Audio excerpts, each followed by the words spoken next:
जो कल डोंगरी के रहने वाले प्रिंस जो जख्मी थे, इंजर्ड हुए थे बम ब्लास्ट में और वहाँ मिलिटेंट टेरर अटैक में डांगरी में, तो उनकी वफ़ात हुई कल।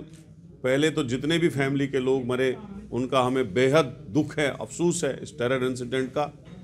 और जो कल वफ़ात हुई एक नौजवान की जो अपने ज़ख्मों की ताब न लाकर इस दुनिया से चल बसा, उसके लिए हमें बहुत दुख है और कांग्रेस पार्टी उस पर बहुत मातम है कांग्रेस पार्टी को, और हम दुख मना रहे हैं उसकी आज जो उसकी वफ़ात हुई रात को।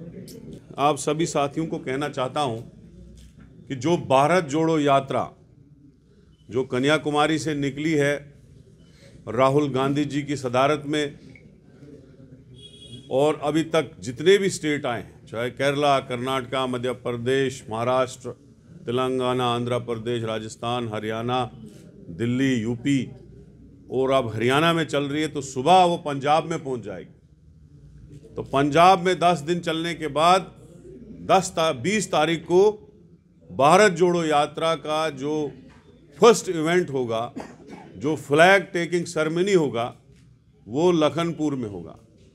और लखनपुर में बहुत बड़ा इवेंट होगा और उसमें पंजाब वाले लोग भारत जोड़ो यात्रा जो है हमारे लोगों के सुपुर्द करेगी, और हम लोग लखनपुर से लेके पूरा श्रीनगर तक राहुल जी के साथ चलेंगे, पैदल चलेंगे, चाहे कितनी भी बारिश हो, कितनी भी धुंध हो, कितना भी बर्फबारी हो।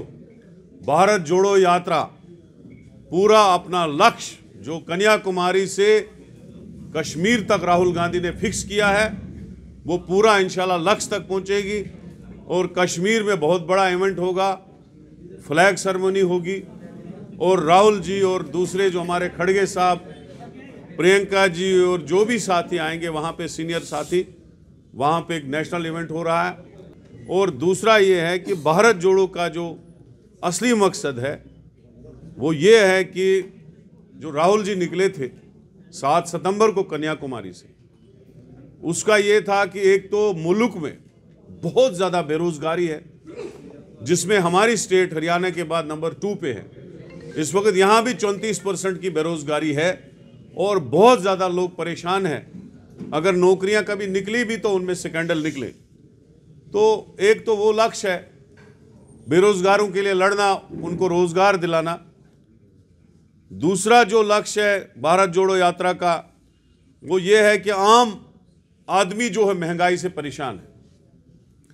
तो ये जो मोदी जी का 8 साल का सेशन रहा, उस शासन में गरीब गरीब होता गया और अमीर बहुत ज्यादा अमीर होता गया।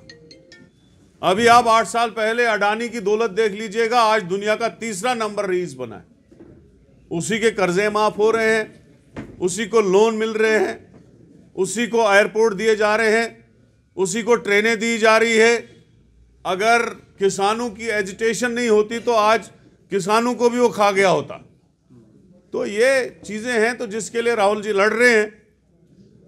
और तीसरा जो नफरत 8 साल में फैलाई गई, हिंदू मुसलमान की नफरत इतनी फैलाई गई और उसी नाम पे वोट मांगे गए और उसी नाम पे इलेक्शनों को ऐसे बनाया गया, जब भी इलेक्शन होता है तो पोलराइजेशन और लड़ाई और हिंदू मुस्लिम के नाम पे ही भाजपा की जो दुकान है वो चल रही है, आरएसएस की दुकान चल रही है। तो उसको मिटाने के लिए, उस चीज़ को ख़त्म करने के लिए, मुल्क में भाईचारा जो है उसको दोबारा नाफिज करने के लिए राहुल गांधी जी निकले हैं।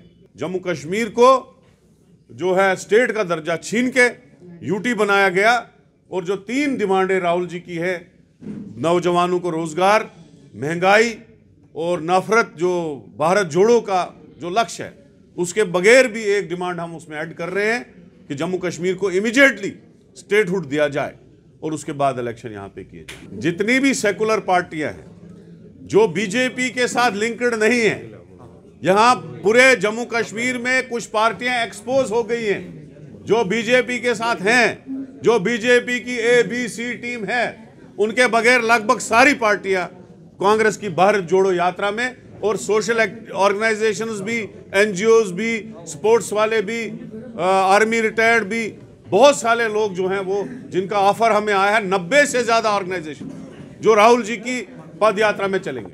टेक वन अब आपके व्हाट्सएप पर। व्हाट्सएप करिए हाय 9728253663 पर।